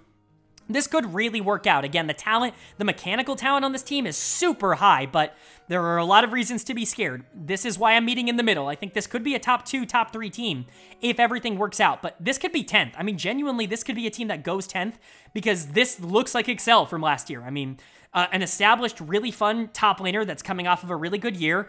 A jungler who I'm a bit concerned about, but other people have ranked pretty highly, VTO, and then, you know, a pretty volatile bot lane, maybe in a different direction, right? Instead of it being Patrick and Targamas, it being Carzzy and Hilly, but, you know, a bot lane that hasn't exactly always lived up to the billing, right? It's a crazy similar coincidence, and obviously this is also Vitality, who has always underperformed, but for me, I would be remiss to not put this team in the top 4 because of the mechanical upside that they have. If they do perform up to expectations, this is going to be one of the more dangerous teams in the LEC. And now moving on to number 3 in these power rankings. We're in the final 3, and it's going to be the end of the C tier. I told you it was the biggest tier of the video. 3 all the way down to 7. Quite a lot of teams in this cluster, but I truly do believe this is the team that I feel the most confident in the LEC, in this kind of cluster of teams moving into 2024, and it is going to be Fnatic. And I know that a lot of people might want to see them maybe a little higher, but honestly, this was as high as I could possibly go. In terms of the true talent score, they actually came out in 5th in terms of that score, and I overrode that. I said, that's probably not going to happen. This seems like a team that is going to be able to finish in the top 4 at the very least because it's Fnatic, but realistically, I think they're the 3rd, you know, highest floor in the league. I feel pretty good about most of the members of this team. There is a pretty big question mark for me coming in, and you know, I talked about that in the grades video, and I will continue to talk about that here, but for the most part, you know, Fnatic was good last year because they were more than the sum of their parts. I think that will continue moving into 2024. So let's go ahead and talk about it. Their lineup is looking like Oscar Rinnin in the top lane, Razork in the jungle, Humanoid in the mid lane, Noah at AD carry, and June at support, the new addition coming in from the LCK. So 4 members from this Fnatic team returning from last year. They were the 2 seed at Worlds. It was the best finish that they had had all year long. 9th in winter, 8th in spring, 3rd in summer to barely qualify for season finals, and they were able to get over both Excel and Mad Lions to be able to get into that number 2 seed. And honestly, I think a lot of the reason to be optimistic about them is because they did get better as the year went on, because they were 1 series away from making it out of the group stage at Worlds, out of the Swiss stage at Worlds. There's a lot of reasons to like this team, but you know, they did overperform a bit last year, and I think especially because the LEC was a little bit underwhelming in terms of the middle of the pack. Obviously, G2 was really good for most of the year, but because I think teams like 2 through 6 or 7 weren't as good as maybe people wanted them to be, at least domestically, I think Fnatic ended up, maybe looking a little bit better. Is that going to be able to translate into 2024? You can hope so, and I think you can hope for more growth from some of these players, but I am a bit lower on the core of this team, which I will talk about. Let's start with the core, because honestly, those are the players that everybody wants to hear about the most. Razork and Humanoid, they were the players, or Razork in particular, was probably the player I got the most pushback for in my grades video. People were really not happy that I gave him, I think I gave him a B grade, but I mean, he's kind of a B+ player, somewhere in between that, B+ and B. He comes in as my number 4 jungler behind, Elyoya, and then the 2 junglers we've yet to talk about in this video up until this point. But, Razork's a good player. I just don't think he's an elite player. I think recency bias tends to overwhelm us when it comes to, Razork and Humanoid in particular as players. I certainly think that the discussion surrounding those two has very much been about what happened in the season finals and towards the end of summer, rather than what they were for most of 2023. And for Razork, most of 2023 was a really bad year for him. He was a major negative for Fnatic for a large portion of 2023. When you look at the 9th and the 8th place finishes, and then, the quick outs to teams like Astralis and Spring Split, Razork played really bad in both of those splits and in that series against Astralis. He was a big reason why this team actually couldn't get over the hump at the beginning. We know Razork is a good player, but this has always been a bit of a problem for him, is that he has never really been particularly consistent. He will have really good games, and then he'll have really bad games, and especially because I don't think Razork and Humanoid have particularly good chemistry together, I don't necessarily see their playstyles as very synergistic. I think oftentimes you're just looking for Razork to win early, and if he can do that, he's usually fine, but when he doesn't win early, he loses harder than almost any other jungler in the league. He's just very feast or famine in that regard. He kind of always has been, even going back to his Misfits days when I was a bit lower on him as a player. And so for Razork, I like him. I think he's a solid player, but, I don't think he's this groundbreaking jungler that needs to be number 1 on the list. Like, a lot of comments left on my video. Maybe people are still going to be mad that he comes in at number 4 because people were mad that he was not number 1 in my grades video, but I don't see how you can watch winter and spring of last year and think that Razork is the number 1 jungler in the LEC. He is still a good player. I want to make that abundantly clear. I just think the hype has gotten a little out of control for him as a player. And then Humanoid, Humanoid's actually a very similar story, very feast or famine player, but it's a lot more time-oriented, I would say, than what Razork's is. Humanoid is just not a very good regular season player. It just is what it is at this point. He got a bit better in summer when I think this team realized that it was like, win the split or bust. It was either get top 3 or, we don't even have a chance to try and make worlds kind of thing. I think he realized he needed to lock in, but this has kind of always been the MO about Humanoid, even going back to like the Mad Lions days, even the Splice days before that, is he would start splits really slow and he wouldn't necessarily play all that well, and then you would get to these best of 3s and these best of 5s and he would start playing a little bit better. I think it's either his comfort zone or he just takes the regular season off, doesn't really try, and then once he feels the games are important enough, he actually puts some effort in. I'm not going to sit here and tell you which one it is, but he is a player with an immense amount of talent that you can basically expect to not perform like it in the regular season. If this team does continue to play a lot through bot lane, which we will get to, they did it a lot last year, I think Humanoid will be just fine, so long as he's not a major hindrance, so long as he's not dying at level 3 every single game like he was in 2022, then I think we're going to be fine, right? Teams started to take advantage of that. He started to weed out a lot of those like small mistakes from his game. I think as long as it's not like a travesty, then it'll be fine. But that's the core, and that's kind of the reason why I'm a bit lower on Fnatic, but I actually like the ancillary pieces a bit more here. Noah, I think, is very good. This is the example of, like, opposite of recency bias. Well, it's recency bias, just in the other direction of what Razork and Humanoid offered. Razork and Humanoid were really good down the stretch. Noah was a little bit more shaky down the stretch, but let's not forget that at the beginning of summer, he showed us why he was considered one of the scarier AD carries going into the season finals. It's because his mechanics are just elite. He doesn't really make a ton of mistakes unless he's crazy nervous, which is just what I chalk up the World's performance to, is just, you can tell the nerves were kind of getting to him on stage, but when he is right, when he is mentally good, and when the team is playing for him, he is one of the more dangerous AD carries in the league. He's going to come in as the number 3 AD carry for me again, only behind some elite level talent. One player that we've yet to talk about, and Upset, players that have proven it split after split. I'm really high on Noah. I think this is going to be another re-breakout split for him. I think the only concern you have is that I'm not a huge fan of his bot lane partner, which I guess we can get to now. We'll get to Oscar last. Weird order, I know, but let's go ahead and do it. June is somebody that I've covered a lot on this channel because I do cover the LCK every single week as well. And I'm going to be honest, June in the LCK was atrocious. He was miserable. He was never even a playable support. He got benched and replaced twice on the last placed Guangdong Freaks team in the LCK. He was not a very good player. He was a big reason why that team underperformed, because when you look at Bulldog, when you even look at Youngjae and obviously Dudu in the top lane for that KDF team, they were all really, really good, and they were all improving throughout the year, and that bot lane was so atrociously terrible that they would lose every single game and lose the team every single game. And June was a part of that bot lane. He ended up getting benched down the stretch of the year. Moham came in. They tried out Andal over a couple of weeks, who's now starting for them. The point being that this is not some star Korean support. I know a lot of Fnatic fans probably don't watch the LCK, and they certainly probably don't watch the Guangdong Freaks.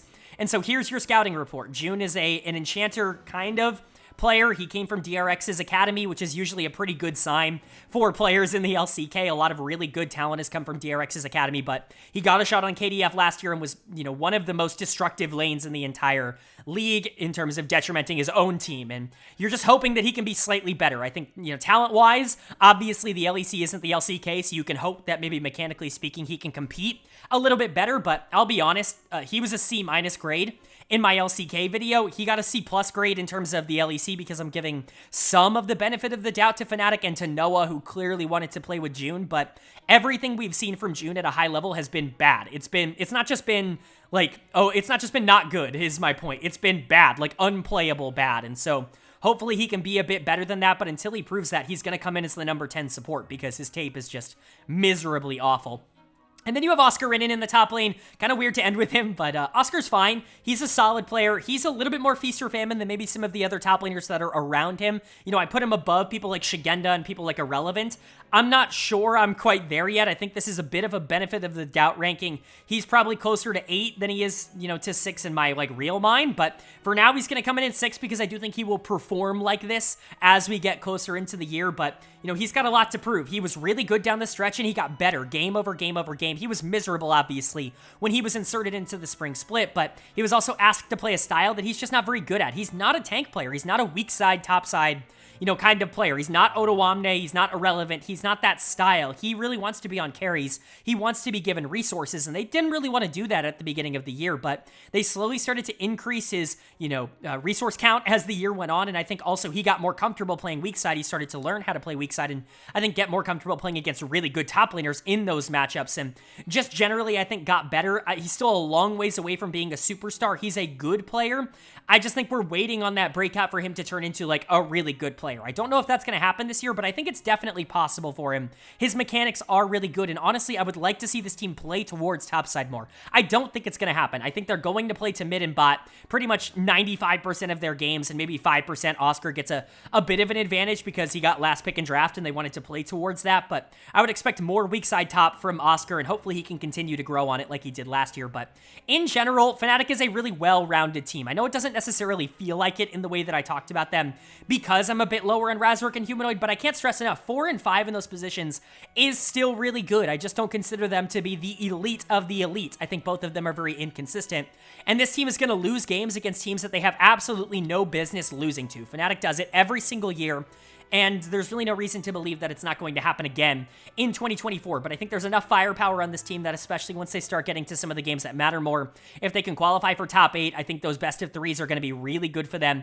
and I think they could be a very scary team once you get into the best of 5 stage, because I think Humanoid very much levels up there, and if Noah can take that next step, that's going to be big, but I do think a lot of this split continues to hang on the balance of Razork and Humanoid and whether or not they can, be, top 2, top 3 players in their roles. I don't think personally they have been in the recent years, but, they're definitely talented enough to make a big impact. And then, Noah and June. Can Noah and June take that next step up? If both of those things happen, Fnatic might even be better than a top 3 team.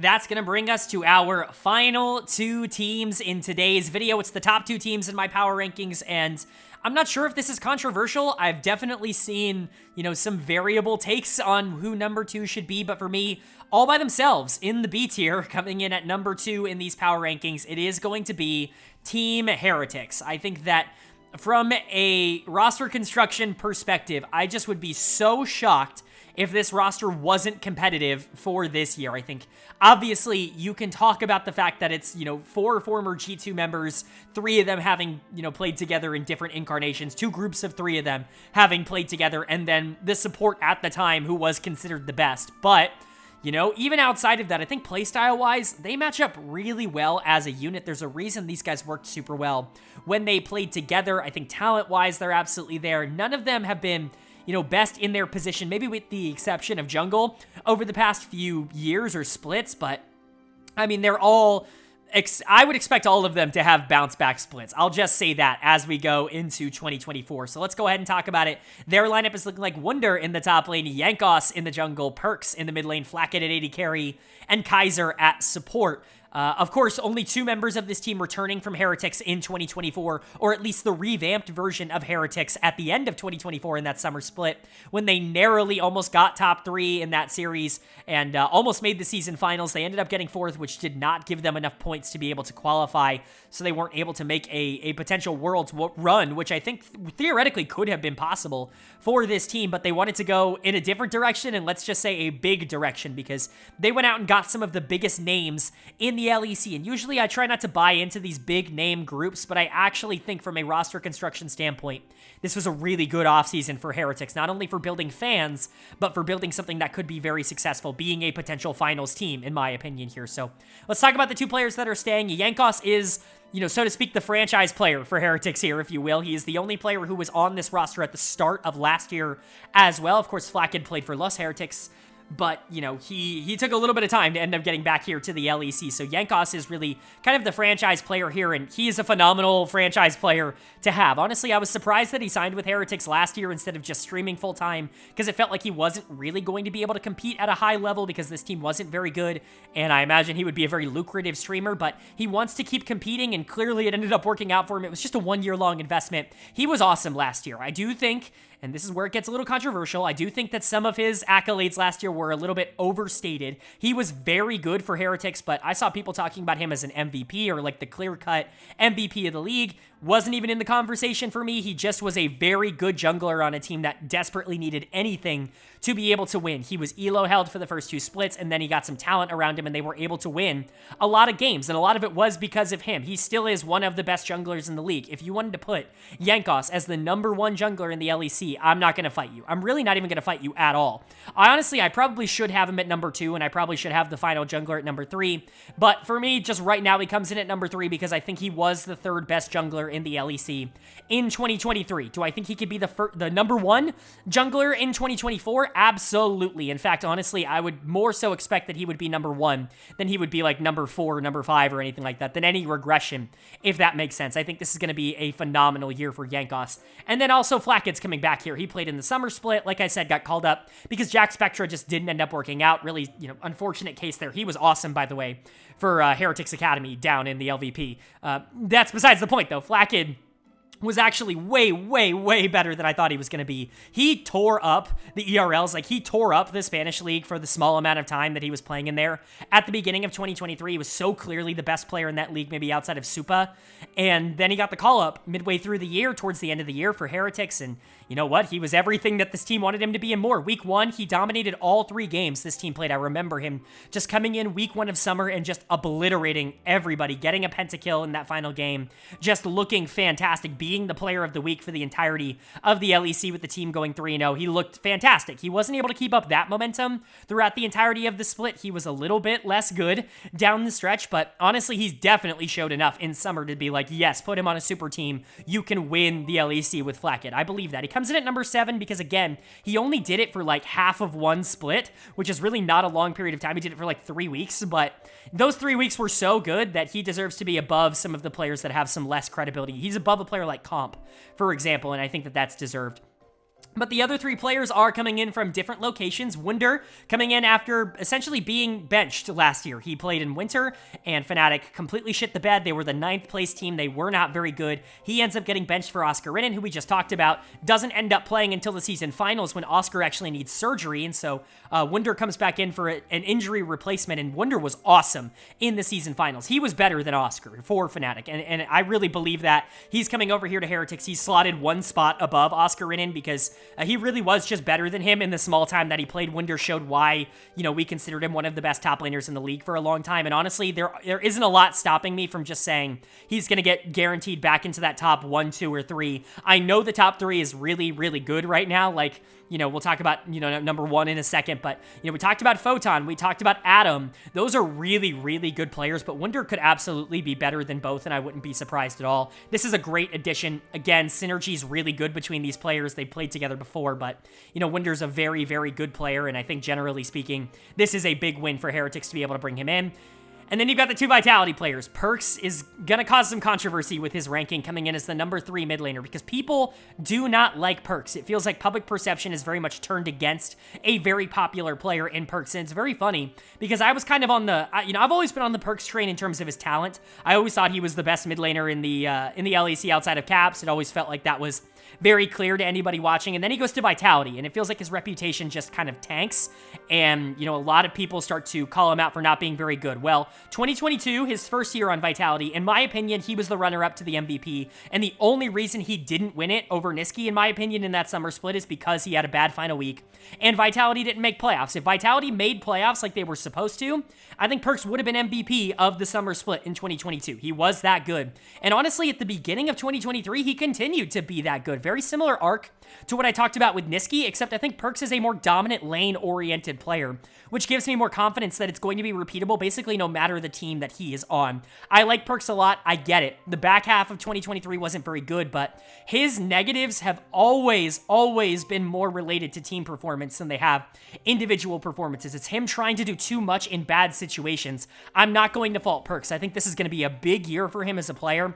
And again, I think he's going to be really, really good. So, we've already talked about why I think the bot lane's going to be good, but Kaiser, I'm a little bit more questionable on. He's going to come in as the number 4 support, again, because he has the resume, the reputation. He has the long-standing career to tell me that he should be fine, but his 2023 was more concerning, I think, than any of the other players that we have talked about. He was not very good last year, basically with anybody that he played with. Him and Neon were really bad, and him and Upset were not very good either. Upset actually played relatively well, but it always felt like Kaiser was one step behind everything that team wanted to do, and that is a bit concerning. He's still going to come in at number 4, because again, I can't stress this enough, like, supports in the LEC are just not super top heavy. There aren't a lot of elite supports, and so Kaiser having been an elite support at some point basically auto guarantees him top 4, but that's about as much as I can give him. He's the player that I'm the most concerned about heading into 2024 of this roster, but honestly, the rest of this team, I feel really good about. I feel really confident, so much so that they are a tier above everyone else, in my opinion. They may not be tier A, like an A tier team, like I think number 1 is, but I think they're better than the C tier teams that we've talked about from 3 to 7. This team, to me,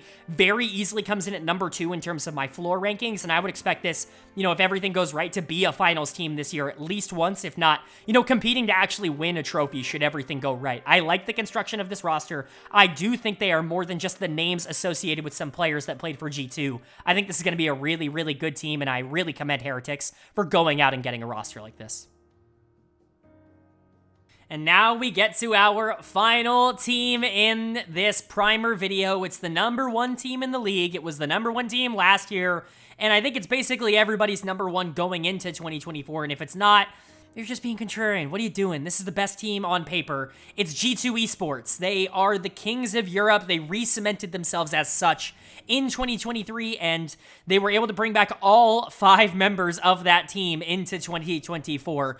An utter, dominance of an offseason in terms of what they were able to do. You've already basically got the number 1 player in every position in the region, maybe with the exception of jungle, maybe AD carry if you really want to be spicy, and I guess maybe top lane, but I don't know, mid and support feel pretty locked in for me.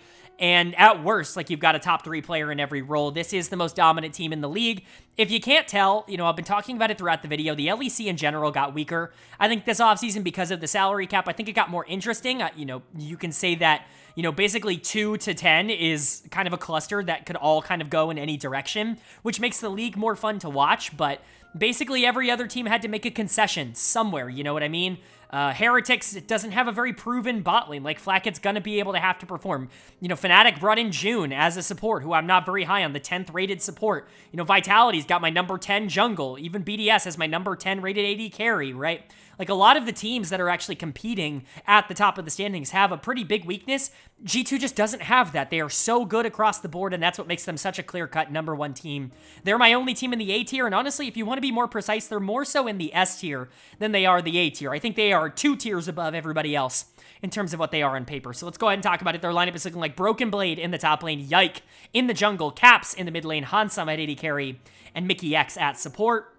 We can go position by position on this one because all 5 are returning from 2023, starting with Broken Blade in the top lane. He's going to be my number 1 top laner. This was a bit more up for debate. I think Photon's more talented than Broken Blade in terms of mechanics. His ability to lane is just a little bit higher, but Broken Blade's going to give you so much more consistently. I think a lot of it does have to do with the fact that he's on a really good team, but he's grown so much as a player, and I think he's significantly better as a weak side player than Photon is. I think that's really the big difference. I think Broken Blade's a lot more well-rounded as a top laner. You can put him weak side in the top lane basically for the entirety of a split nowadays, and he can survive, and that was always my problem with Broken Blade. If you go back to like 2019, 2020 on this channel, I was really anti-Broken Blade. I was very vocal about how anti-Broken Blade I was, back on TSM, back on Schalke. I really didn't like him as a player all that much, but he has rehabilitated himself so much on G2 in my opinion because he's become such a well-rounded player. He's not this player who needs resources in order to be relevant in a game. He can basically do whatever you ask him to do. He's a great laner, he's a great team fighter, he's really good on carries, he's really good on tanks.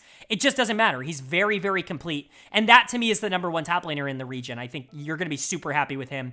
Yike is the only player not getting number 1 in his position. He's getting number 2. I think he was the second best jungler in the league last year. Maybe the best in terms of pure performance, but I think a lot of that was helped by the fact that G2 was really good, obviously. But Yike's amazing. I mean, what else can we say?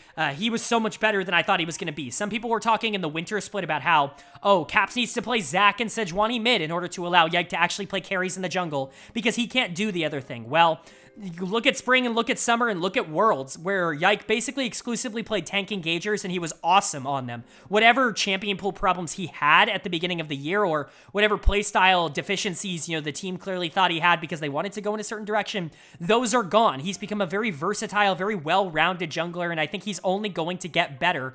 I would very much expect him to continue to be a top 1 or a top 2 jungler in 2024. Then you've got Caps, the greatest, European League of Legends player of all time. Maybe you could make an argument for Reckless, maybe you could make an argument for Perks. Like, these are other players that you could throw into the ring, but to me, it's such a no-brainer that Caps is the best player that Europe has ever had, and he continues to be the best player Europe has. Now, he's getting a bit more inconsistent as a player. He's not this dominant game-to-game threat that he was at his peak, at the peak of his powers in like 2019, 2018, that end of Fnatic, early G2 run where Caps just felt completely untouchable as a player. I don't necessarily think he's that. He's going to have some games where we'll just call it limit testing a bit more than maybe he did, 5 years ago. But, when he's playing right, he is so clearly the best mid laner in the region. And honestly, mid lane from the top perspective, like, it's very deep in terms of good mid laners, but there aren't a lot of great mid laners. Who else would you put at number 1? Would it be Larson? He's my number 2. I don't think Larson's better than Caps, and so Caps ends up being number 1 for me, and he will be until somebody really reasserts themselves as more dominant in the league than he has, which I think will take quite a while to do. And then you've got the bot lane here, Hansama and at the AD carry position, in the AD carry position. Hans is obviously very, very good, but I do think that is where I draw the line. I think he's probably the weakest player on this team, in my opinion, and that's really saying something because he comes in as the number 1 AD carry in Europe. I do think AD carry, like I've said, is another position where it's very much like not top-heavy, very middle-heavy, very like everybody is a B grade kind of thing. I had Hansama as a B-plus graded AD carry, and he comes in as my number 1 ADC. There are no A-graded ADCs in the LEC, in my opinion. Hans will have his problems. He's really not that great of a late-game team fighter. The problem that Hans has always run into as a player is that he's a phenomenal laner, and he's really good at being able to generate strong advantages by himself in a 2v2.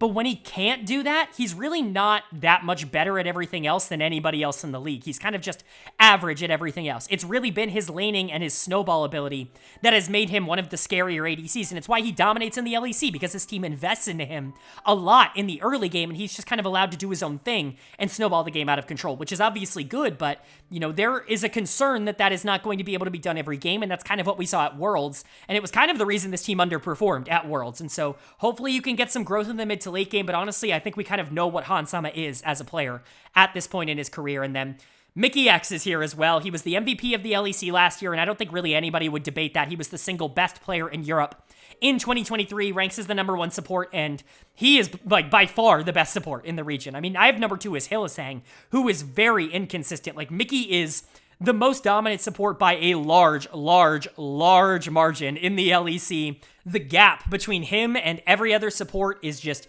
it's more than any #1 in any other position in the world, probably. He really is that transcendental? Is that the word? I don't know. He's a transcendent talent for G2. He is ridiculously good.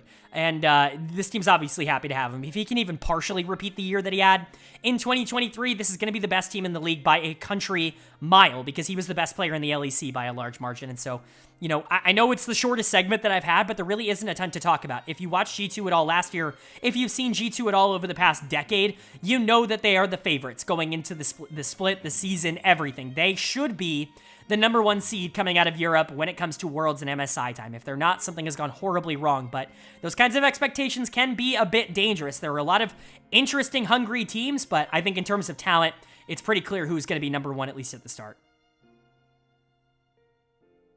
All right, but that is going to do it for my LEC 2024 Primer and Power Rankings video. I do hope you guys enjoyed. We put so much time and effort into making sure that we have a really good grasp on all of these teams and all of these players. Watching a lot of tape from the ERLs, rewatching basically every major game from the LEC last year, at least every team's major games from last year. You know, we put a lot of time and effort into making these, and so if you did enjoy, please leave a like. I already know it's going to be at least a little bit dislike bombed, because we talk about K-Corp in this video, and if you talk about K-Corp and they're not #1, it's going to get dislike bombed. And so if you made it to the end here and you enjoyed everything that, you know, we kind of talked about in today's video, it really would mean a lot to me if you hit that like button. And of course, let me know down in the comment section below what you think. I'm always down to have conversations with people, but if you just, you know, type down in the comment section, oh, did you even watch the game? Like, clearly you didn't, you know, your opinion is bad for X and X reason. It's probably not a conversation you're after, and it's probably not something I'm going to respond to. I'm happy to talk in like a more conversational manner, but, you know, just try to be nice about it down in the comment section below. But, you know, I really do appreciate you guys. It's been a fun off season, and we're kicking off 2024 with a bang. The LEC starts as this is going out, and so I do hope you guys are excited. I know I am, but with all that being said, I hope you all are having a great day. Hope you continue to have a great day, and I will see you all